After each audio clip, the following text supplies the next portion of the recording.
Ukemi du jour. Je perds patience. Je n'ai pas une intimité épanouie avec ma conjointe. Elle me chante toujours les séquelles du viol subi dans son passé. Mais jusqu'à quand? Je perds patience. Hello, hello, hello, chers amis internautes. Je suis très heureuse de vous revoir encore aujourd'hui et encore une fois de plus honorée de vous servir en tant que votre humble servante. Je suis Anisa Nanitelamio, conseillère Ukemi, et je suis là pour répondre encore à la question du jour. On se voit tout de suite.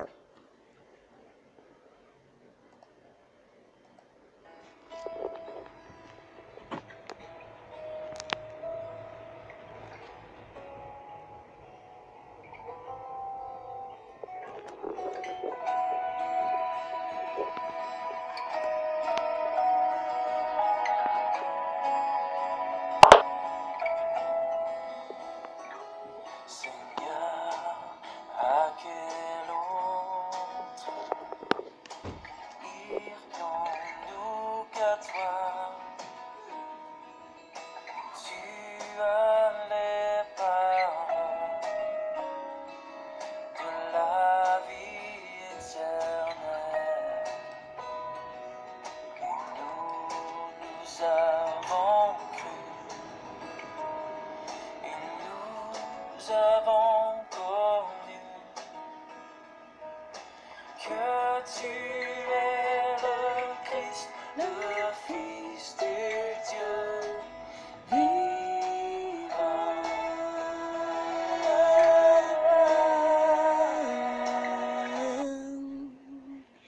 Eh oui, chers amis internautes, comme je le disais, je suis très ravie de répondre à cette question. La question du jour, elle est vraiment très délicate, hein?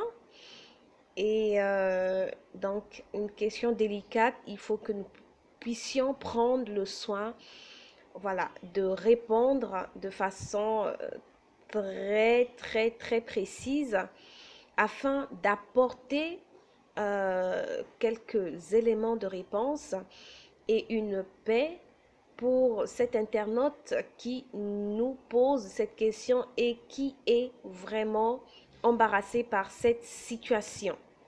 Voilà.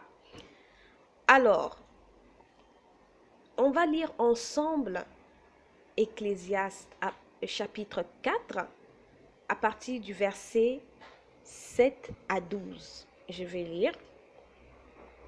J'ai encore constaté une autre chose, dérisoire sous le soleil. Voilà un homme seul, qui n'a avec lui ni frère, ni fils, et pourtant, il travaille dur sans jamais s'arrêter. Jamais ses yeux ne se rassasient de richesse. Et pourtant, il se dit, pour qui donc est-ce que je travaille si dur? Pour qui est-ce que je me prive de bonnes choses? Cela aussi est dérisoire. C'est un mal affligeant. Mieux vaut être là où mieux vaut être à deux que tout seul. On tire alors un bon profit de son travail. Et si l'un tombe, l'autre le relève. Mais malheur à celui qui est seul et qui vient à tomber sans avoir personne pour l'aider à se relever.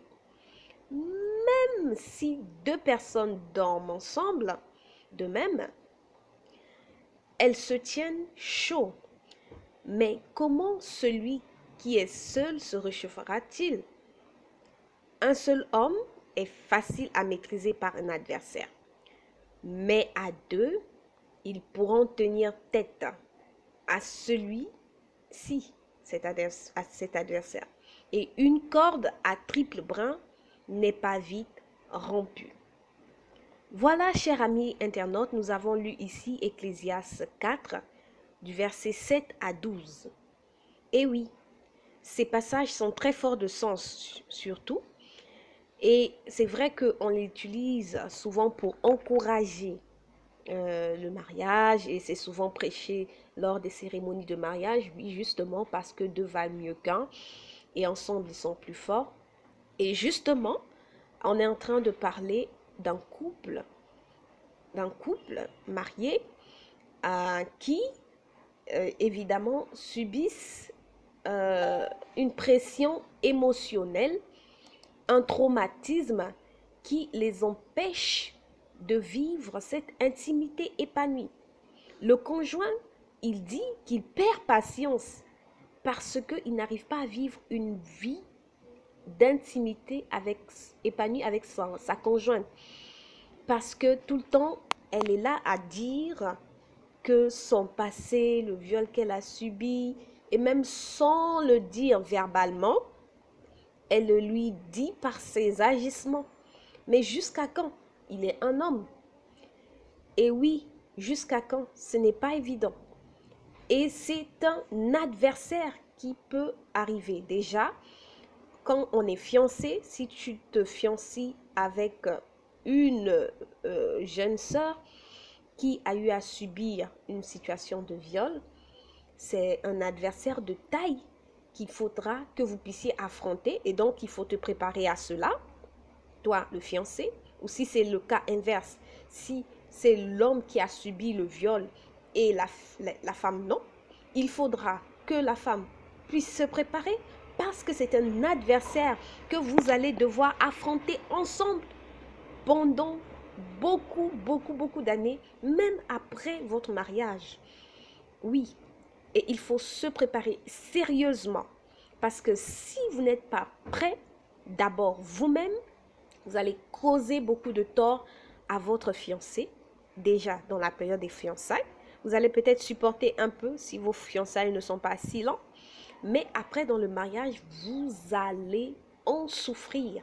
D'abord vous-même et ensuite, ça ne va pas arranger du tout le processus de guérison de la personne qui a été victime de ce viol ou d'un abus sexuel. Et oui, parce que lorsqu'on a été victime d'un abus sexuel, pour s'en remettre, ça prend énormément de temps. Ça prend énormément de temps. Et ce n'est pas qu'on peut définir un temps pour dire ça prend 5 ans pour guérir, ça prend 10 ans pour guérir. Non, le temps varie d'une personne à une autre. Ça varie déjà en fonction du type d'abus sexuel que la personne a subi.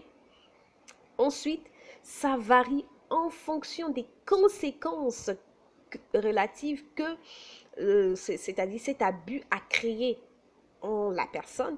Et les conséquences varient d'une personne à une autre. Toutes les personnes qui ont subi des abus sexuels ne manifestent pas généralement les conséquences. Ça dépend. Donc, on est tous différents. Et ensuite, le processus de guérison dépend aussi de la victime elle-même. Oui, ça dépend de la victime elle-même parce que si elle ne se met pas dans certaines conditions, le processus de guérison va être retardé ou va être empiété. Voilà. Donc, pour cela, vous êtes avec une jeune sœur, vous vous apprêtez pour le mariage et elle a subi un abus sexuel. Ce n'est pas évident. Il y a des choses qu'elle a du mal à faire. Il faut que vous puissiez vous préparer. Il faut que vous puissiez vous préparer. Il faut que toi, tu te prépares. Il faut que tu puisses rencontrer des conseillers qui vont déjà d'abord toi-même t'accompagner dans ce processus-là pour que tu puisses être en mesure de te blinder ta personne parce que ça va prendre du temps et aussi de pouvoir accompagner celle qui sera ton épouse ou ton époux après. Voilà, donc ces deux volets, se préparer soi-même et être en mesure de pouvoir accompagner l'autre aussi dans ce processus. Et pour cela, qu'on ne se leurre pas, il te faut de l'aide. Tu peux rejoindre des groupes de soutien tu peux en parler à un aîné qui a de l'expérience dans ça, ou voir tout simplement un conseiller qui a eu une formation dans tout ce qui est traumatisme, ou quelqu'un qui est psychologue. Ben, il faut le rencontrer pour évidemment te préparer et aussi voilà, te préparer à pouvoir aider celle qui sera voilà, ton épouse ou ton époux. Autre chose, si ta fiancée a eu à suivre justement également des conseils d'un spécialiste de traumatisme ou d'un psychologue, c'est bien, ça va également aider. Mais si elle ne l'a pas fait et qu'elle n'est pas prête à le faire, ce n'est pas la peine de la forcer parce qu'elle va sentir de l'oppression, c'est-à-dire que quelqu'un est en train de vouloir contrôler encore sa vie. Alors que quand elle a subi ces abus-là, elle s'est sentie désemparée et son pouvoir. Et lui forcer à prendre telle ou telle autre décision, ça ne sera vraiment pas l'aider. Donc, il faut que cette volonté, oui, vous pouvez suggérer, mais laisser là avoir, c'est-à-dire cette conviction personnelle de pouvoir rencontrer un spécialiste. Et c'est même la même chose si il faut rencontrer la police ou rencontrer voilà, il faut que vous l'emmenez à comprendre, mais il ne faut pas l'imposer du tout. Voilà. Donc, c'est la même chose. Donc, si elle arrive à rencontrer ce genre de spécialiste, ben, tant mieux. Vous, qui allez être son futur mari ou sa future épouse, vous allez être préparé. Le conseiller va vous suivre d'abord vous-même et il pourra vous suivre tous les deux et il suivra aussi votre partenaire. Voilà, c'est très important. C'est des choses qu'on peut souvent négliger, surtout nous en tant qu'enfants de Dieu, mais c'est très, très, très important parce que ça ne blague pas. Le traumatisme après un abus sexuel est très, très, très, très, très, très creux, très important. Il faut vraiment penser cette blessure. Et oui, maintenant, dans le cas de notre Ukemi du jour, ce sont des personnes qui sont déjà mariées. C'est-à-dire, ils ont, voilà, ils ont passé le processus des fiançailles, ils sont mariés, le conjoint arrive à supporter, mais après un moment donné, c'est dur parce que ça prend du temps. Et oui, même si votre conjointe c'est-à-dire, ça dépend aussi du niveau de processus de guérison dans lequel votre conjointe est. Si la personne est déjà dans un processus de guérison à entamer, c'est-à-dire la première étape du processus, la deuxième étape est au niveau de la troisième étape, du genre ça ne lui fait plus rien, elle peut en parler librement et tout ça. Il peut arriver aussi des épisodes où voilà, il y a quelques séquelles qui vont revenir et c'est pourquoi je dis qu'il faut se préparer vraiment pour toute la vie. Maintenant, si votre partenaire n'a pas encore franchi les étapes de guérison, soit elle est au niveau 1, c'est encore très dur pour elle d'en parler, ou au niveau 2, elle en parle mais avec beaucoup de culpabilité, c'est encore assez lourd. Dans ces deux étapes-là, il faut, il faut vraiment, vraiment être blindé. En tant que conjoint, il faut vraiment être blindé. Déjà, comme je disais, la première chose, c'est d'abord vous préparer vous-même. Oui, il faut rejoindre des groupes de soutien. Si vous ne connaissez pas des groupes de soutien dans votre entourage, pas de souci. La communauté Ukemi, nous avons plusieurs groupes de soutien qui également se réunissent en ligne. Vous pouvez nous contacter. On vous joindra à un groupe de soutien. Ça vous fera du bien de pouvoir discuter en tant que conjoint, surtout voilà, des conjoints qui, dans l'un ou l'autre, a subi un abus sexuel ou un viol, etc. Si vous avez des groupes de soutien dans votre communauté, allez-y, rejoignez-les. Et vous pouvez aussi en même temps voir un conseiller. Voir un conseiller, quelqu'un qui est psychologue ou quelqu'un qui a été formé dans tout ce qui est traumatisme, guérison de l'âme. C'est très important parce que votre âme à vous, même si vous n'avez pas été victime de viol, vous devez être guéri parce que vous avez été blessé. Vous avez pris sur vous certains fardeaux en supportant Mais après, là, vous êtes devenu, voilà, vous n'arrivez plus à supporter, vous perdez patience, vous êtes blessé aussi. Et il faut que vous puissiez passer par ce processus de guérison vous-même, parce que sinon, vous allez, euh, voilà, continuer à créer du tort pour votre mariage. Et ça ne va pas du tout aussi arranger le processus de guérison de votre partenaire. Oui. Et donc, c'est ça la première étape. Donc, il faut que vous puissiez être blindé, que vous puissiez vous préparer à supporter, c'est-à-dire le psychologue ou les groupes de soutien vont déjà vous emmener à prendre conscience que vous êtes un humain, que vous n'êtes pas, c'est-à-dire parfois on a tendance à être, on se dit, ok, je suis le super héros de la personne, de mon conjoint parce qu'elle a subi quelque chose, donc je suis là pour la protéger. Et parfois c'est une erreur grave. Il faut que vous puissiez arriver à équilibrer les choses.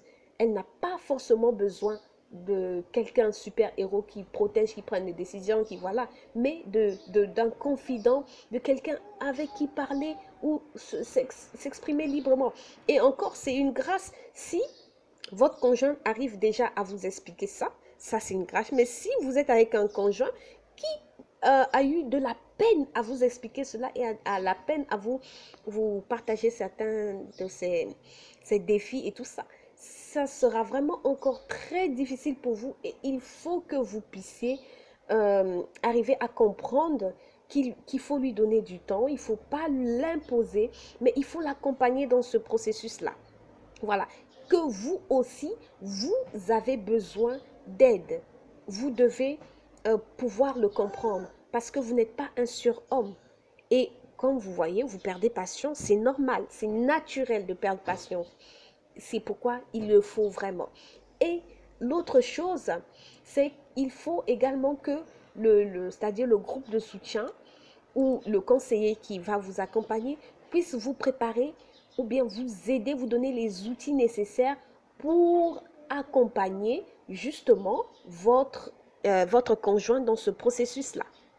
Oui, parce que, parce que justement, si vous ne, voilà, si vous ne savez pas ou ne connaissez pas des stratégies ou des outils pour accompagner votre partenaire, voilà, vous allez faire beaucoup d'erreurs et après vous allez vous culpabiliser vous-même et si vous-même vous culpabilisez, vous n'allez pas arranger les choses. Donc c'est vraiment, vraiment, vraiment, comme je dis, très délicat.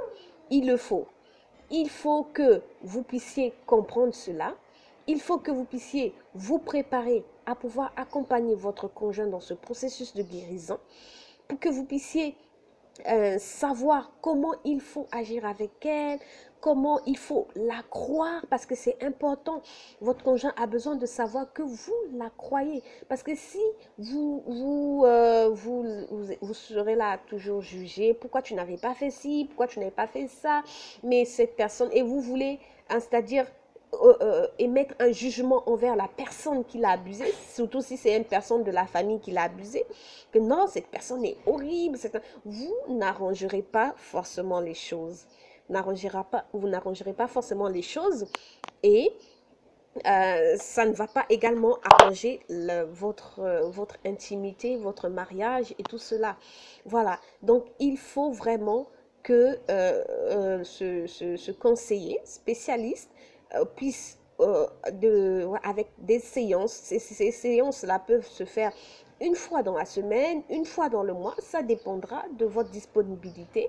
Les groupes de soutien aussi, vous pouvez les intégrer parce qu'il y a souvent des thèmes qui sont abordés tout simplement pour discuter entre époux, entre conjoints voilà, qui a une conjointe qui a subi un abus sexuel et ça vous aidera vraiment parce que lors de ces rencontres-là, il y a des choses qui se disent et ces choses sont évidemment confidentielles. Ce qui se dit dans ces groupes ne sortent pas de ce groupe. Donc, ça vous donne l'occasion de vous exprimer, d'exprimer combien vous êtes frustré à cause de l'attitude de votre conjoint. Parfois, vous avez voulu une certaine intimité, par exemple sexuelle, et votre conjoint n'était pas en mesure de vous le donner, était vraiment réfractaire, c'était comme si c'était une obligation pour elle, mais ça vous permet de vous exprimer, de voir et de pouvoir tirer profit voilà, des expériences des autres participants qui ont également eu à subir voilà, la même chose. Donc c'est très important, il faut vraiment pas négliger ça. Il faut vraiment pas négliger ça. Et aussi, l'autre chose, c'est que il faut que vous puissiez non seulement vous préparer vous-même, c'est-à-dire en blindant votre âme et en vous aidant à avoir des astuces pour pouvoir accompagner votre conjoint, ok? Mais vous devez également aussi, c'est-à-dire dès que vous êtes préparé, pouvoir accompagner justement votre conjoint. Oui, elle a du mal à pouvoir dépasser cela. Ben, il faut que vous puissiez l'aider. Comme je disais tantôt depuis le début, il faut que vous puissiez l'aider, croire en elle, qu'il faut que vous puissiez l'écouter, la soutenir et non pas l'imposer, que vous puissiez conserver tous les deux votre propre identité. Parce que si vous voulez voilà, masquer les choses et voilà, faire masquer les choses pour elle, voilà, et pensant que ce serait bien, ce serait une grave erreur. Il faut que vraiment que vous puissiez tisser cette amitié-là. Ce ne serait pas facile, surtout au début, mais comme on dit, la confiance se construit parce que justement votre conjoint a eu un problème de confiance brisé. Surtout si elle a subi un viol avec quelqu'un de la famille ou bien quelqu'un de proche en qui elle avait confiance. Et ça veut dire que elle aura du mal à faire confiance aux autres. Donc, il ne faut pas que vous puissiez être pressé au début. Il ne faut pas que vous soyez pressé au début, mais que vous dites que ça va prendre du temps de construire cette confiance, qu'elle puisse ou il puisse, si c'est un homme, avoir confiance en vous, pouvoir se sentir bien en votre compagnie, pouvoir également c'est-à-dire voir comment vous respectez parfois ses besoins de solitude, parce que souvent ce genre de personnes ont souvent parfois des tendances à vouloir rester un peu seuls dans leur coin, mais il ne faut pas les imposer, il ne faut pas les brusquer, c'est normal. Il faut que vous puissiez comprendre ça et que vous puissiez être vraiment coopératif avec les demandes de votre conjoint sur le plan sexuel. Oui, parce que parfois, il peut arriver des moments que certains actes ou bien certaines situations du passé puissent revenir dans sa tête et au moment de l'acte, au lieu de prendre plaisir, parce que l'acte sexuel dans le mariage, c'est un moment de plaisir, c'est un moment de partage d'intimité, mais au lieu de cela, ça crée plutôt en elle une angoisse, une colère ou je ne sais quelle autre chose. Et parfois, votre conjoint a besoin d'une période d'abstinence. Et c'est très important. Vous devez pouvoir euh, arriver à lui concéder cela, sans trop lui mettre une certaine pression psychologique. Et oui, c'est justement pourquoi, hein, si vous étiez célibataire et que vous n'avez pas appris l'abstinence, eh ben, dans le mariage, dans ce genre de cas, vous n'allez pas pouvoir vous abstenir parce que justement, il y aura des périodes comme ça. Et même si votre conjointe n'avait pas subi un abus sexuel, il y a des périodes où vous devez voilà, pouvoir vous abstenir parce que votre conjoint est soit malade ou est en période de règles, etc. Donc, c'est très important. Il faut que vous puissiez vraiment être coopératif à l'égard des demandes de votre conjoint. Si elle a besoin du temps, si elle a besoin, et vous priez pour elle que Dieu lui donne de vraiment dépasser cela. Elle va pouvoir le faire, mais il faut que vous puissiez pouvoir être, voilà, comprendre et être coopératif dans ça. Cette abstinence temporaire, ça peut être difficile, je le sais, surtout pour un homme. C'est très difficile, mais vous pouvez voir en cela une occasion de pouvoir lui démontrer votre amour. Oui, parce que vous allez pouvoir vous approcher d'elle avec tout simplement des gestes d'affection qui n'ont aucun caractère sexuel et ça va lui faire du bien, ça va l'aider à sortir de cette angoisse ou de ces pensées qui pourront traverser sa tête. Donc vous voyez, c'est vraiment c'est-à-dire dans ces façons-là que vous pouvez l'aider.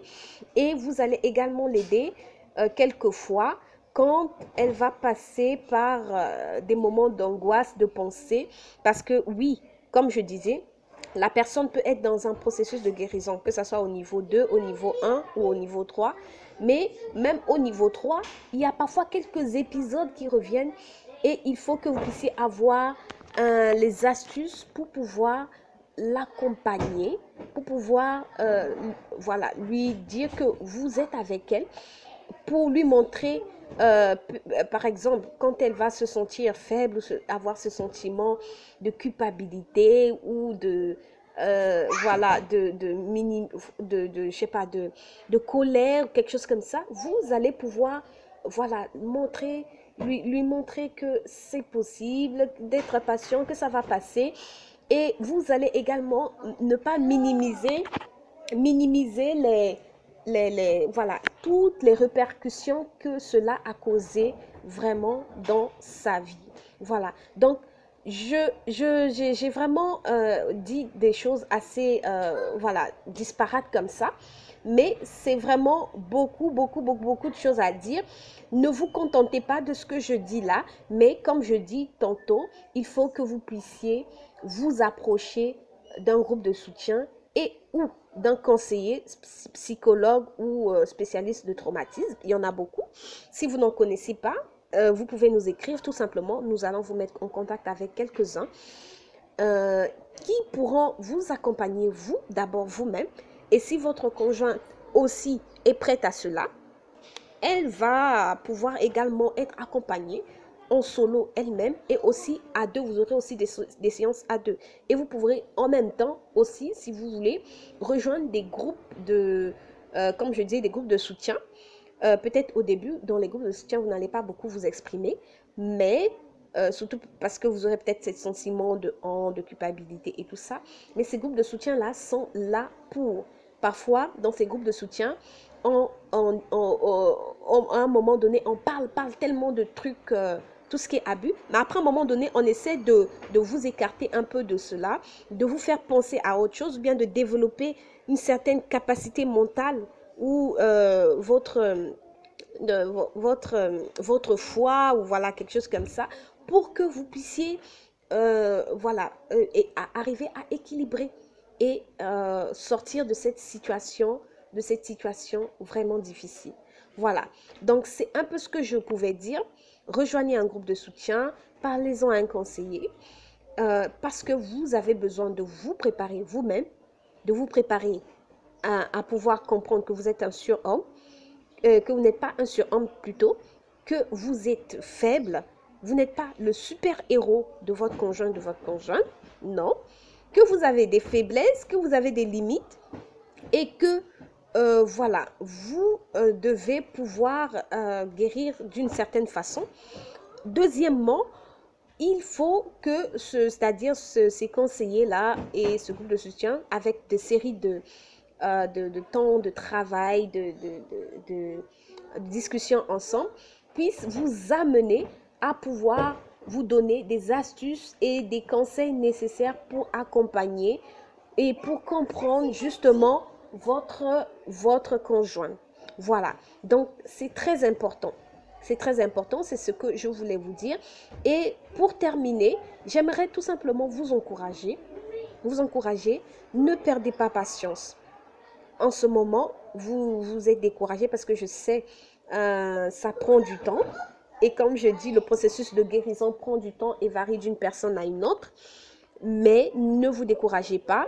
C'est un processus et c'est vrai que ça prend du temps, mais c'est possible de sortir de là. C'est possible de sortir de là et surtout en tant qu'enfant de Dieu, parce que avec notre Dieu, rien, mais rien, rien n'est impossible.